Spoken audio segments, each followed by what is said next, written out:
Mag-uukay na naman ako ng basura for today's video, mga guys. Hello everybody to the left, everybody to the right. Mo chup chup. Welcome na naman sa isang vlog ng Madam Sitang kung saan nandito ako sa lugar na wala kayo, kaya iba-vlog ko na lang ito. Ang eksena dito na mismo sa basurahan, mga guys. Hindi nga alam nung driver ng truck na nagbablog ako, kaya wag kayong maingay. Inutusan nga ako dito na tumulong dahil may mga papel na nakasama dito sa basurang tinapon.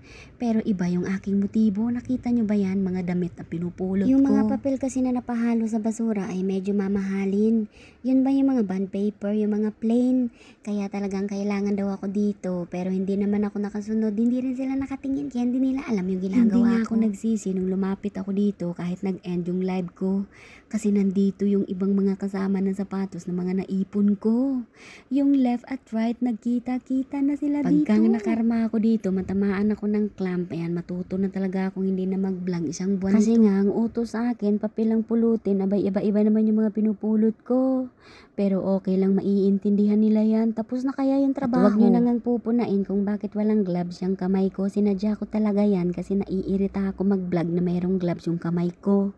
Hindi ko maayos-ayos ipindot yung cellphone Pero ko. Kahit nawiwili na ako sa pagbablog nito, talagang hindi ko nakakalimutan silip-silipin yung driver, baka mapagalitan Yun ako. bang Pinag-overtime ka na walang bayad pero sa'yo okay lang kasi eto naman yung mga napupulot mo.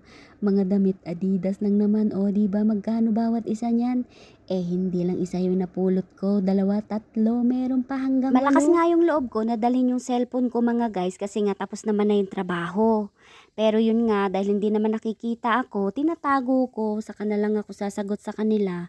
Kung mahuhuli ako, oras na nga ng trabaho, hiniram pa ako Grabe dito. talaga, mga guys. Siguro kung isa-isahin ko dito yung mga basura, makakaipon talaga ako ng marami. Yun nga lang, hindi talaga pwede. Wala naman silang pakialam dyan sa mga damit na yan. Hindi naman nila napapakinabangan, kaya itatapon na lang. Tingnan nyo naman, hindi pa tapos yung truck, pero eto na yung naiipon ko. Tinatabi ko na nga kaagad, kaya baka madakot pa ulit. Naku, sayang yung pagod ko. Tuwang-tuwa nga ako, mga guys, kasi yung napulot ko kaninang umaga, nakabilang sapatos, abay nandito lang pala nung hapon ko nakita.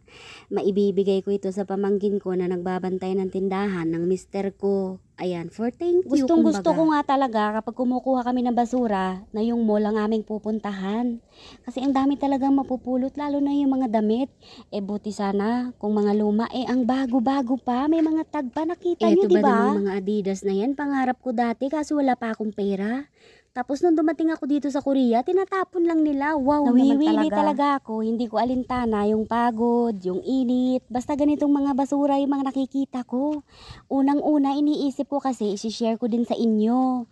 Kaya sa mga hindi pa nakatanggap ng galing dito sa akin, pasensya na kayo, hindi pa kasi tayo mayaman.